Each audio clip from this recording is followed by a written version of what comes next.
আচ্ছা, তোমরা একটু ভাবো তো, যে পৃথিবীতে যদি শুদ্ধ বাতাস, পরিষ্কার জল, বন জঙ্গল, সবুজ গাছপালা যদি না থাকে, তাহলে আমাদের জীবদের কি হবে?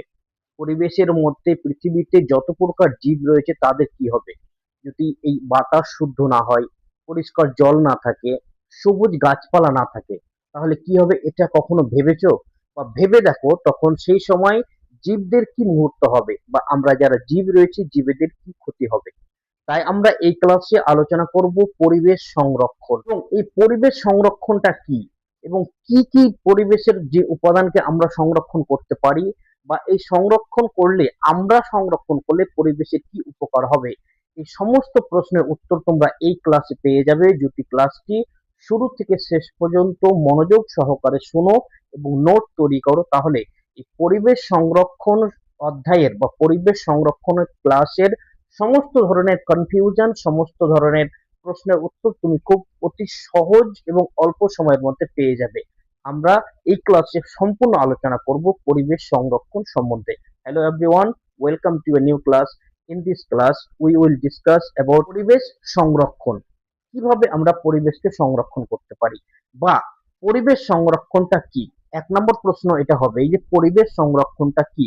তাহলে আমরা উত্তর দেখে নিই। পরিবেশ সংরক্ষণ হচ্ছে কি, যে পরিবেশে যেসব উপাদান রয়েছে, অনেকগুলি উপাদানের মধ্যে যেসব উপাদানগুলি রয়েছে আমাদের সচরাচর আমরা যেগুলো প্রত্যেকদিন দৈনন্দিন জীবনে আমাদের ব্যবহার করে থাকি, সেই সব উপাদানগুলি কি? একটা হচ্ছে কি বায়ু, একটা হচ্ছে জল, একটা হচ্ছে মাটি, একটা হচ্ছে বনভূমি, একটা হচ্ছে জীবজন্তু। তাহলে এই সব যে উপাদানগুলো রয়েছে, এই সব উপাদানের সঙ্গে আমরা ডাইরেক্টলি ইনক্লুড থাকি, আমরা যুক্ত থাকি, এবং দৈনন্দিন জীবনে আমাদের এসবের প্রয়োজন পড়ে। এসব উপাদান ছাড়া আমরা আমাদের জীবিকা নির্বাহ করতে পারবো না। তাহলে যেসব উপাদানগুলি রয়েছে বায়ু, জল, মাটি, বনভূমি, জীবজন্তু, এগুলোকে সুরক্ষিত করা বা এগুলোকে দূষণ মুক্ত করা, এগুলোকে দূষণ হওয়া থেকে রক্ষা করা কি বলে? পরিবেশ সংরক্ষণ বা পরিবেশকে রক্ষা করা। ঠিক আছে? বায়ু যদি দূষণ হয় তাহলে আমাদের জীবদের জন্য ক্ষতি, জল যদি দূষণ হয় তাহলে আমাদের জীবদের জন্য ক্ষতি, মাটি যদি দূষণ হয় তাহলে আমরা অন্ন বা খাবার উৎপন্ন করতে পারবো না, বনভূমি যদি না থাকে তাহলে আমাদের পরিবেশ শুদ্ধ বাতাস দিতে পারবে না, আমাদের পরিবেশের মধ্যে শুদ্ধ বাতাস বা অক্সিজেনের অভাব হয়ে পড়বে, সংকটের মধ্যে আমরা পড়বো, এবং জীবজন্তু যদি না থাকে তাহলে পরিবেশের ভারসাম্য বজায় থাকবে না। তারপরে ২ নম্বর হচ্ছে কি, পরিবেশ সংরক্ষণ কেন প্রয়োজন, কি দরকার, প্রয়োজন কেন? এটা কনফিউশন কোশ্চেন অনেকের মাথায় আসতে পারে, যে কি দরকার রয়েছে, আমরা তো সচরাচর স্বাভাবিকভাবে চলছি। কিন্তু না, স্বাভাবিকভাবে আমরা এই জন্য চলছি যে পরিবেশের মধ্যে এখন পর্যন্ত যেসব উপাদান রয়েছে, আমাদের চারপাশে যেসব উপাদান রয়েছে, সেই সব উপাদানগুলি এখনো সুরক্ষিত রয়েছে, বা অল্প দূষণ হয়েছে কিন্তু অনেক দূষণের সম্মুখীন হয়ে রয়েছে। এবং যদি এই সব উপাদানগুলি দূষণ হয়ে যায় তাহলে আমরা এই সব উপাদানের সংকটে পড়ব, এবং আমাদের ভবিষ্যৎ প্রজন্ম এগুলি থেকে বঞ্চিত থেকে যাবে। এবং যদি পরিবেশের এইসব উপাদান না থাকে তাহলে কিন্তু জীবের অস্তিত্ব পৃথিবীতে থাকবে না। তাহলে দ্বিতীয় প্রশ্ন কি, যে পরিবেশ সংরক্ষণ কেন প্রয়োজন। ১ নম্বর হচ্ছে কি, দূষণ নিয়ন্ত্রণ। আমরা যদি সংরক্ষণ না করি তাহলে কিন্তু এগুলো এড়াতে পারবো না। কি? ১ নম্বর দূষণ নিয়ন্ত্রণ, ২ নম্বর জীব বৈচিত্র্য রক্ষা, ৩ নম্বর প্রাকৃতিক সম্পদ সংরক্ষণ, ৪ নম্বর জলবায়ু পরিবর্তনের মোকাবিলা, ৫ নম্বর সুস্থ জীবন। এগুলো যদি আমরা সংরক্ষণ না করি পরিবেশকে, তাহলে কিন্তু এগুলো বিলুপ্ত হয়ে যাবে। প্রথম হচ্ছে কি, ১ নম্বর দূষণ নিয়ন্ত্রণ। দূষণ নিয়ন্ত্রণ কি? যে বায়ু দূষণ, ভূমি দূষণ, মাটি দূষণ যাকে বলে, নয়েজ পলিউশন, শব্দ দূষণ যাকে বলে, এবার জল দূষণ, এই সবগুলিকে দূষণ মুক্ত করা, বা এগুলো দূষণ হচ্ছে এমন কোনো অ্যাক্টিভিটিস বা এমন কোনো জিনিস এই সবের মধ্যে প্রয়োগ না করা, এবং এই নিয়ন্ত্রণ করা। দূষণকে এড়াতে দূষণ আমাদের কম করতে হবে। কথা হচ্ছে কি, যে আমি কেন একাই করব। হ্যাঁ, আমরা প্রত্যেকে যদি এমনটা মনে করি যে আমি কেন একাই করব, তাহলে কিন্তু পরিবেশ রক্ষা হবে না। আমরা পরিবেশে উপাদানের সংকটের সম্মুখীন হতে হবে আমাদের। যদি আমরা সকলের মাথায় যদি এটা চিন্তা আসে, তাহলে আমাদের দূষণ নিয়ন্ত্রণ করতে হবে। এমন অ্যাক্টিভিটিস করা যাবে না, বা এমন কোনো কাজ করতে হবে না যেটাতে দূষণ বেশি হয়ে যায়। দূষণ যত পারি আমরা দূষণ মুক্ত জীবন যাপন করি, যতই পারি আমরা দূষণ কম করব। তারপর হচ্ছে কি, জীব বৈচিত্র্য রক্ষা। যদি যদি আমরা দূষণকে নিয়ন্ত্রণ না করি এবং পরিবেশ সংরক্ষণ না করি, তাহলে অনেক জীব এমন রয়েছে যে দূষণের কারণে কিন্তু পৃথিবী থেকে বিলুপ্ত হয়ে যাচ্ছে।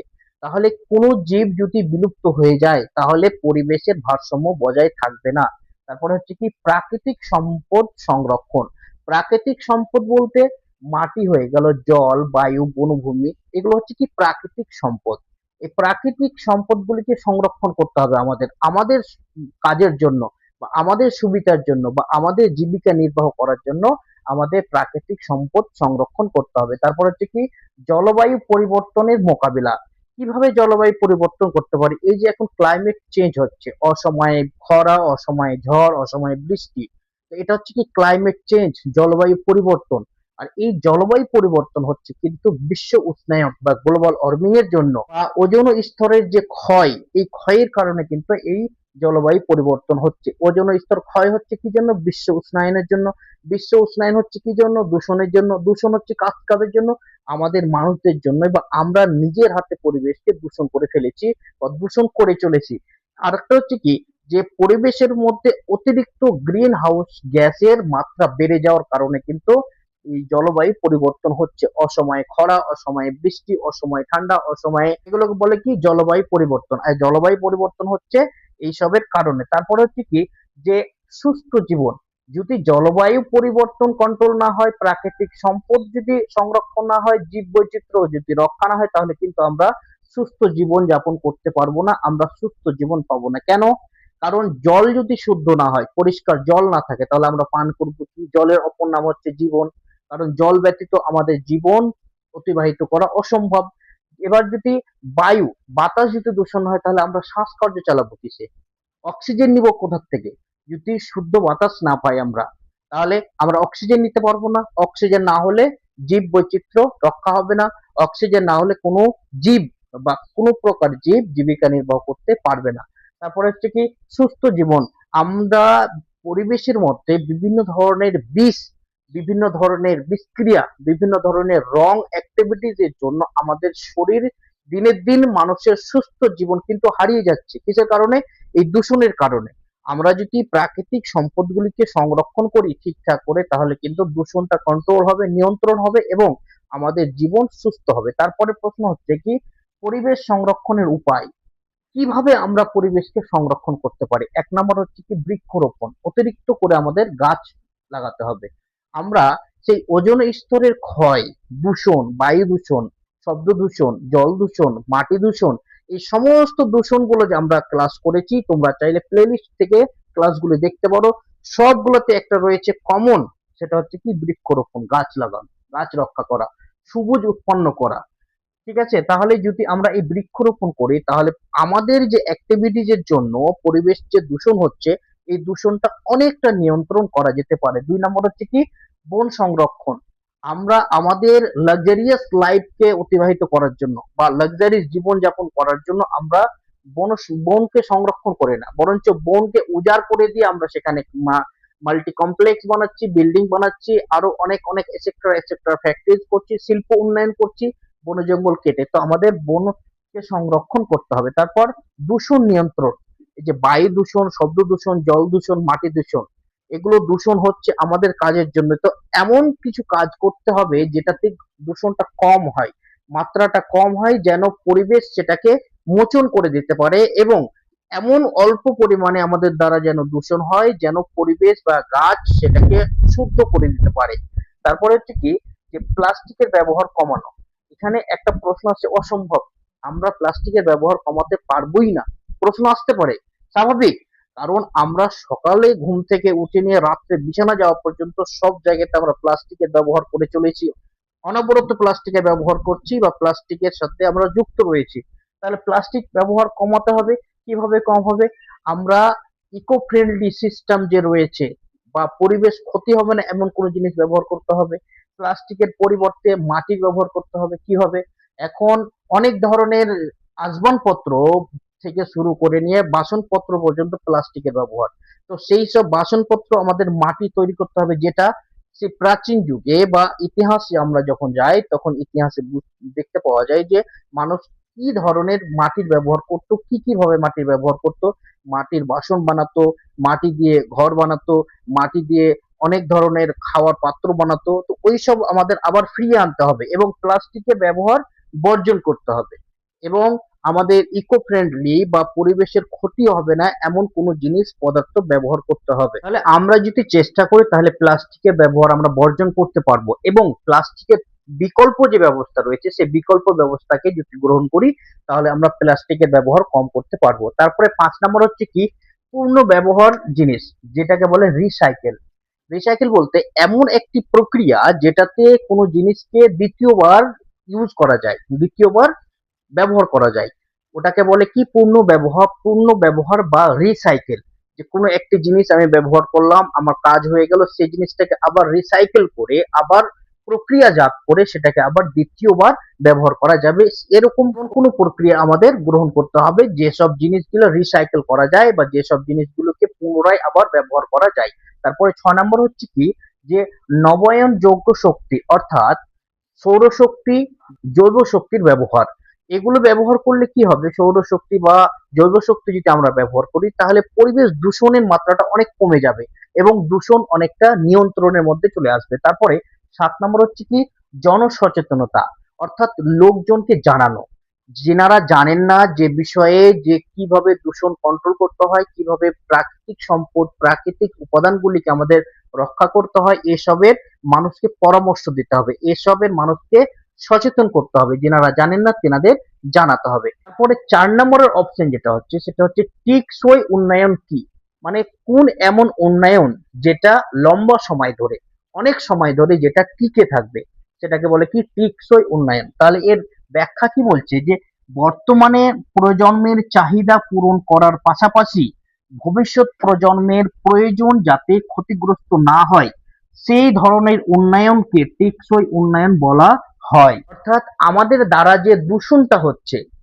এই দূষণটা আমাদের কিন্তু প্রয়োজনের তাগিদেই হচ্ছে, আমাদের চাহিদা পূরণের জন্যই হচ্ছে, মানুষের প্রয়োজনের জন্যই কিন্তু শিল্প উন্নয়ন হচ্ছে।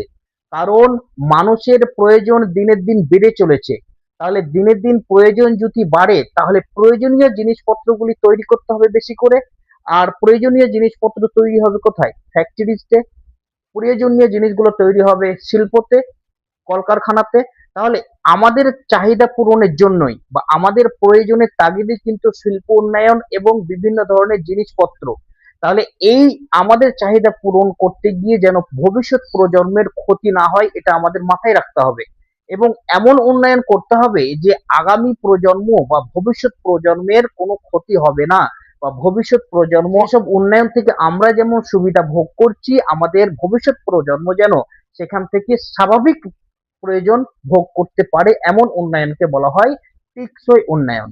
তাহলে উদাহরণটা হচ্ছে কি যেমন সৌরশক্তির ব্যবহার, তারপর হচ্ছে কি বৃষ্টির জল সংরক্ষণ, তারপর হচ্ছে কি বন উন্নয়ন মানে বন জঙ্গল লাগানো, বাগান করা, গার্ডেন করা। তারপরে বৃষ্টির জল সংরক্ষণ করে যদি আমরা আজকে বৃষ্টির জল যদি সংরক্ষণ করে রাখি তাহলে ভবিষ্যতে আমাদের আগামী প্রজন্ম বা ভবিষ্যৎ প্রজন্ম বা আমার নিজের ভবিষ্যৎ সময়ে সেটাকে আমরা ব্যবহার করতে পারবো। সৌরশক্তির ব্যবহার অর্থাৎ আমরা যদি সূর্যের আলো থেকে শক্তি সঞ্চয় করে সেটাকে বিদ্যুৎ রূপে উপয়োগ করতে পারি, আমরা ব্যবহার করতে পারি, তাহলে সেই সিস্টেমটা বা সেই সৌরশক্তির ব্যবহারের প্রক্রিয়াটা আগামী প্রজন্ম উপভোগ করতে পারবে এমন একটি উন্নয়ন। উন্নয়ন হচ্ছে কি টেকসই উন্নয়ন। তারপর হচ্ছে কি বন উন্নয়ন অর্থাৎ আমরা যদি বাগান করি তাহলে যদি আম বাগান করলাম বা কোনো ফ্রুটস ফলের বাগান করলাম তাহলে তো সেটা ১ বছরে বা ২ বছরে ১০ বছরে বাগানটা নষ্ট হয়ে যাবে না।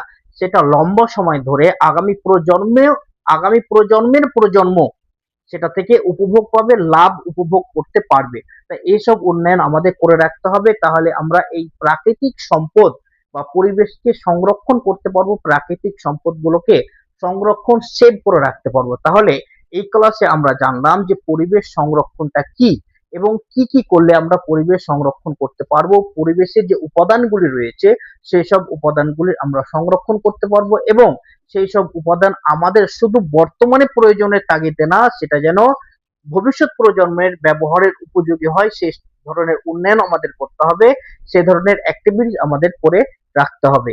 তাহলে এই ক্লাসে আমরা জানলাম পরিবেশ সংরক্ষণ বা প্রাকৃতিক সম্পত্তি কিভাবে সংরক্ষণ করা যায়, দূষণ কমানো যায়, দূষণকে নিয়ন্ত্রণ করানো যায় কিভাবে, এগুলো আমরা আজকে জানলাম। তোমরা মনোযোগ সহকারে ক্লাস শোনো এবং যেটা বুঝলে সেটা নোটস তৈরি করো।